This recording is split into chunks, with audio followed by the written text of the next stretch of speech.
Liebe Freunde des Dokumentarfilms, als langjährige Unterstützer des Kasseler Dogfest freuen wir uns von Hübner sehr, dass es die Organisatoren geschafft haben, ein Filmfestival unter den derzeitigen Umständen durchzuführen.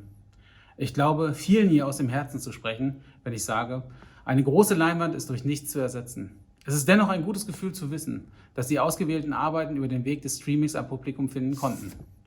So schwierig und herausfordernd die Pandemie auch sein mag oder ist, ich gehe fest davon aus, dass wir in den nächsten Jahren viele gute Dokumentarfilme über die jetzige Situation zu sehen bekommen werden.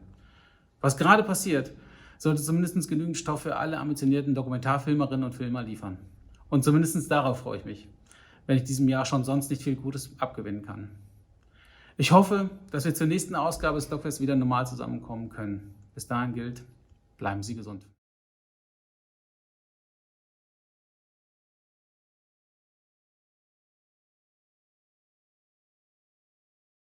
Das Kasseler Dokumentarfilm- und Videofest zeichnet seit 2015 jährlich eine Person, die in besonderer Weise mit dem Kasseler Dogfest verbunden ist, mit einem Ehrenpreis aus. Bisherige Preisträgerinnen waren in chronologischer Reihenfolge Raimund Lai, Rotraud Pape, Klaus Stern, Björn Mehlhus und Jan Peters. In diesem Jahr geht dieser mit 3.000 € dotierte Ehrenpreis an die renommierte Professorin für Kunstgeschichte und freie Autorin und Kritikerin Ursula Panhans-Bühler. Der Preis wird von der in Kassel ansässigen Hübner GmbH & Co. KG gestiftet. Dafür herzlichen Dank.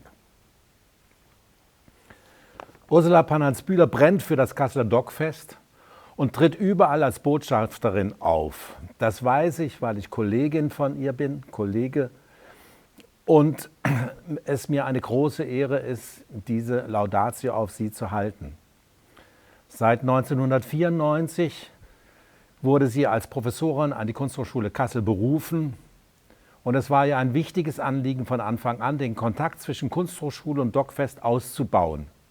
Sie hat Hunderte von Studierenden zum Besuch des Festivals bewegt und zahlreiche Künstlerinnen und Filmemacherinnen nicht nur aus der Kunsthochschule zur Einreichung ihrer Werke ermuntert, diesen Prozess oftmals auch moderiert oder mit Texten begleitet.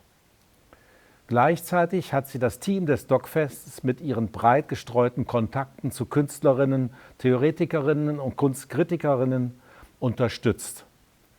Als sie 1997 den israelischen Künstler und Mediengestalter Yarif Altafin zum Beispiel auf der Interfiction-Tagung im Dogfest kennenlernte, war sie von seinem Vortrag Get the Picture so fasziniert, dass sie ihn als Gastprofessor im Studienbereich Neue Medien an der Kunsthochschule Kassel vorschlug, wo er dann auch 1998 bis 2000 lehrte. Aber nicht nur deswegen gebührt Ursula Panhans-Bühler dieser Ehrenpreis. Sie ist außerdem eine der treuesten und intensivsten Besucherinnen des Dogfestes. Ihre Präsenz und ihr Auftreten, ihr empathisches, kritisches Nachfragen und die Gespräche nach den Vorstellungen haben Vorbildcharakter. Sie verkörpert damit nicht nur persönliches und öffentliches Interesse, sondern auch eine sichtbare und wirksame interdisziplinäre Lehre mit dem Hinweis, dass sich hier auf dem Dogfest die aktuellen, relevanten Themen finden, die brennenden gesellschaftlichen Fragen und interessante Informationen dazu, dass es hier gilt, neue Filmsprachen zu entdecken, sich zeitgenössisch künstlerisch zu orientieren, sich zu messen und zu positionieren. Ursula Panhans-Bühler war deshalb als Moderatorin der Kurzfilmprogramme nicht nur gefragt, wenn es um Kunst ging.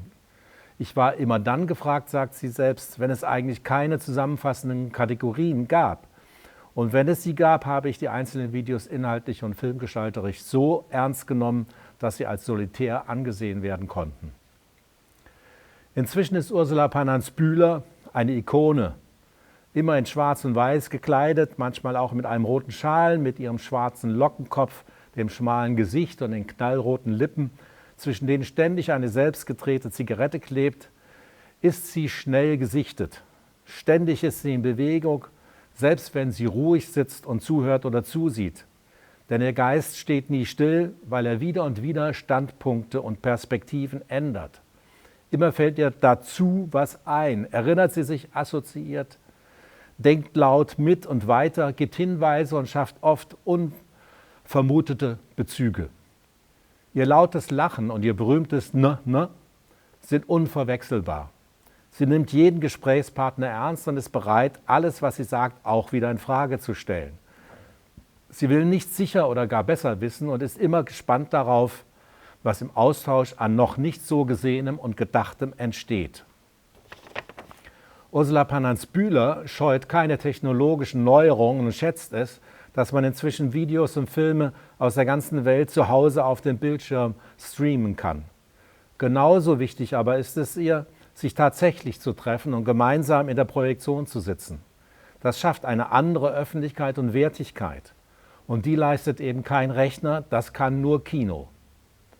Das DocFest-Team, seine Künstlerinnen und Besucherinnen sagen herzlichen Glückwunsch und Danke, Ursula.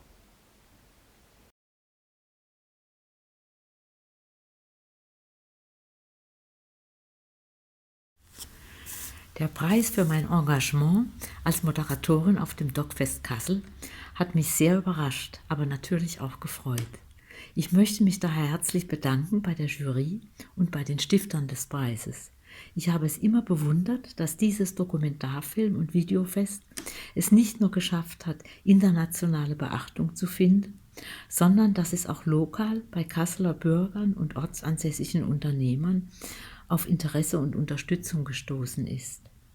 Das Versprechen, das nach dem DocFest vor dem DocFest sei, dem jeweils nächsten also, heißt auch, dass ungefähr 200 Mitarbeiter, davon die meisten aufgrund von Enthusiasmus, also unentgeltlich, sich dafür engagieren.